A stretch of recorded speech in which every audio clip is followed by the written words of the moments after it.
ഇപ്പം നമ്മൾ ഷൗക്കത്ത് എന്താ പറയുക പി പ്രകാശിൻ്റെ വീട്ടിൽ പോയി വോട്ട് ചോദിക്കാത്തതിൻ്റെ വിഷയം നമ്മൾ വളരെ ഗൗരവമായി ചർച്ച ചെയ്യാണ്. എന്നാൽ അതിലേറെ വലിയ വിഷയമുണ്ട്. ഈ പറയുന്ന സഖാവ് വി എസിനെ ഈ നാട് മുഴുവൻ തെറി വിളിച്ച് നടന്നൊരു വ്യക്തി കൂടിയാണ് ആര്? ഈ പറയുന്ന സ്വരാജ്. 964 CPM പിളരുമ്പോൾ കേരളത്തിലെ CPM-നോടൊപ്പം നിന്ന CPIM-നോടൊപ്പം നിന്ന 10-30 ആളുകളെ ജീവിച്ചിരിക്കുന്ന ഏക മനുഷ്യനാണ് ആര്? VS അച്യുതാനന്ദൻ. അയാളൊന്ന് പോയി കണ്ടോ? അയാളുടെ ഒരു ആശീർവാദം വാങ്ങിയോ? ഒരിക്കലും ഉണ്ടായിട്ടില്ലല്ലോ. ഇത് ഞാൻ പറയുന്നത് ഇതൊന്നും എനിക്കറിയുന്ന ഓർമ്മയിലുള്ള കാര്യമല്ല, അവിടുന്ന് ഉത്തരവാദിത്തപ്പെട്ട സഖാക്കൾ അറിയിക്കുന്ന കാര്യമാണ്. ഇനി അതുപോട്ടെ, എൻ്റെ തെരഞ്ഞെടുപ്പിൽ 2016 എനിക്ക് വേണ്ടി വോട്ട് ചോദിച്ചതും എന്നെ വിജയിപ്പിച്ചതും ഈ സഖാവ് VS ആണ്. 21 തെരഞ്ഞെടുപ്പിൽ പിണറായി നിലമ്പൂരിലേക്ക് വന്നിട്ടില്ലല്ലോ തെരഞ്ഞെടുപ്പ് പ്രചരണത്തിന്. എന്താ വരാതെന്നത്? ഞാൻ പറയുന്ന ഈ മരുമോനിസം അപ്പോൾ അതിന് മുമ്പ് തുടങ്ങിയിട്ടുണ്ട്. അന്ന് എനിക്കത് മനസ്സിലായില്ല. 2021 തെരഞ്ഞെടുപ്പിൻ്റെ മുമ്പാണ് ഈ പറയുന്ന മരുമകൻ പിണറായിയുടെ കുടുംബത്തിലേക്ക് മരുമകനായി കയറി വരുന്നത്. അതിനുശേഷമുണ്ടായിട്ടുള്ള ഈ പറയുന്ന നിലമ്പൂരിലെ വികസന തടസ്സവും മറ്റതും നിങ്ങൾ കൂട്ടി വായിക്കും മനസ്സിലാവും. അപ്പോൾ അന്ന് മുതൽ എന്നെ ചവിട്ടുകയാണ്. 2021 എനിക്ക് കിട്ടിയ വോട്ട് കുറഞ്ഞുപോയി. അത്ഭുതമായിരുന്നു എനിക്ക്. കാരണം 2016 നിലമ്പൂരിൽ മുനിസിപ്പാലിറ്റിയിൽ 3100 വോട്ടിൻ്റെ ലീഡ് എനിക്കുണ്ട്. ഞാൻ ഏറ്റവും ചുരുങ്ങിയത് 4500 വോട്ട് മുനിസിപ്പാലിറ്റി ലീഡ് ചെയ്യുന്ന കണക്കാട്ടിന്. അത്രയും അടുപ്പുണ്ടായിരുന്നു. പിന്നെ ആ വോട്ടിംഗ് പാറ്റേൺ പരിശോധിക്കുമ്പോൾ CPM-ന് ഏറ്റവും കൂടുതൽ വോട്ടുള്ള ബൂത്തുകളിൽ നിന്നാണ് ഈ പറയുന്ന കരുളായിലും വഴിക്കടവിലും നിലമ്പൂരിലും വോട്ടുകൾ നഷ്ടപ്പെട്ടത്. ആ ആളുകൾ തന്നെയാണ് ഇപ്പോൾ ഈ പറയുന്ന നമ്മുടെ എന്താ പറയുക ബൈപ്പാസുമായി ബന്ധപ്പെട്ട് ഇരകളെ മുഖ്യമന്ത്രിയുടെ വീട്ടിൽ ഓഫീസിൽ പോയി കാണിച്ചപ്പോൾ ഈ മനുഷ്യരെ ആരാണ് പറ്റിച്ചത് എന്ന് ചോദിച്ചിട്ട് നിലമ്പൂരിലെ LC സെക്രട്ടറി എന്ന് പോസ്റ്റിട്ട കാര്യം നമ്മളിവിടെ ചർച്ച ചെയ്താണ്.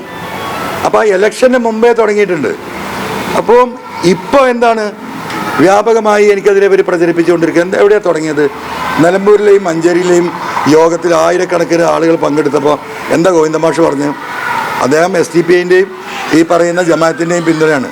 SDPI-യും ജമാഅത്ത് ഇപ്പോൾ ആർക്കാ പിന്തുണ കൊടുത്തതെന്നും ആർക്ക് വേണ്ടിയാണ് വർക്ക് ചെയ്യുന്നതെന്നും ഒക്കെ ഇപ്പോൾ നമ്മൾ കണ്ടുകൊണ്ടിരിക്കുകയാണല്ലോ. PV അൻവറിൻ്റെ പിന്നാലെ അവരാരും വന്നിട്ടില്ലല്ലോ.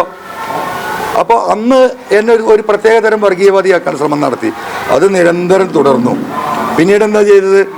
ഞാൻ കള്ളക്കടത്തിന് കൂട്ടു നിൽക്കാൻ മുഖ്യമന്ത്രിയുടെ ഓഫീസ് തയ്യാറായില്ല. എൻ്റെ പ്രധാന ബിസിനസ് കള്ളക്കടത്തായിരുന്നു. ഇതാണ് സഖാക്കൾ പ്രചരിപ്പിച്ചുകൊണ്ടിരിക്കുന്നത്. എന്തേ എന്നിട്ട് എൻ്റെ രോമത്തുമ്പോൾ തൊടാൻ കഴിയാത്തത്? ഈ കേരളത്തിലെ പോലീസും വിജിലൻസും ഇൻ്റലിജൻസും ഉണ്ടായിട്ട് പച്ചക്കള്ളം ഇപ്പോഴും പറഞ്ഞുകൊണ്ടിരിക്കുകയാണ്. ആദ്യം വർഗീയവാദിയാക്കാൻ നോക്കി, അത് കഴിഞ്ഞിട്ട് സ്വർണ്ണക്കള്ളക്കടത്തുകാരനാക്കാൻ നോക്കി. ഇതൊന്നും ഇവിടെ വിജയിച്ചിട്ടില്ല. ഇപ്പോഴും ഇത് പറഞ്ഞുകൊണ്ടിരിക്കുക. ഇപ്പം പണം കൊടുക്കുകയാണ്. അറിയാം, നമുക്ക് വ്യാപകമായി പണം കൊടുത്ത് വോട്ട് വാങ്ങുകയാണ്. എന്തിനാണ് വാങ്ങുന്നത് അറിയങ്ങൾ? സ്വരാജിനെ ജയിക്കാനല്ല. പാർട്ടി വോട്ട് എനിക്ക് അനുകൂലമായി ചോർച്ച അതിഭീകരമാണെന്ന് അവർക്ക് മനസ്സിലായിട്ടുണ്ട്. അത് തടയാൻ പാർട്ടി സഖാക്കൾക്കടക്കം ഷൗക്കത്ത് വിരുദ്ധ എന്താ പറയുക വോട്ടുകൾ അത് കേന്ദ്രീകരിച്ചിട്ട് പണം കൊടുക്കുകയാണ്. ജയിക്കാനല്ല കേട്ടോ. ഞാനാ പറഞ്ഞ 35,000-ൽ നിന്ന് ഒരു വോട്ട് സ്വരാജിന് കയറാൻ കഴിയില്ല എന്ന വസ്തുത അവർക്ക് മനസ്സിലായിട്ട് 2 ദിവസമായിട്ടുള്ളൂ. പരക്കം പായാണ്. അപ്പം നിലമ്പൂരിലെ ജനങ്ങൾ, എനിക്ക് എൻ്റെ പ്രിയപ്പെട്ട ജനങ്ങളോട് ഇനി ഒന്നേ പറയാനുള്ളൂ.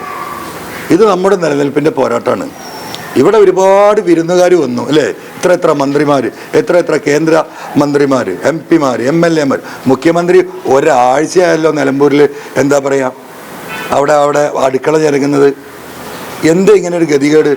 അദ്ദേഹം നടത്തിയ യോഗത്തിന് ജില്ലയുടെ വിവിധ ഭാഗങ്ങളിൽ നിന്ന് എന്താ പറയുക ആളെ കൊണ്ടുവരേണ്ട ഗതികേട് എന്താ ഉണ്ടായി? ഇന്നലത്തെ കൊട്ടിക്കലാശം വലിയ റിപ്പോർട്ടാണല്ലോ. എത്രയോ ആളുകളാണ് സംസ്ഥാനത്ത് മുഴുവൻ വന്നു. ട്രെയിനിൽ 1500 ആൾ കയറി പോകുന്നതിൻ്റെ വീഡിയോ നാട്ടുകാർ എടുത്തിരുന്നുണ്ട്. എൻ്റെ പിന്നാലെ നടക്കുന്ന നിങ്ങൾ ആ വടവറം ചെക്ക് പോസ്റ്റിൻ്റെ പാലത്തിന് അവിടെ 2 ക്യാമറ വെച്ചാൽ മതിയായിരുന്നു.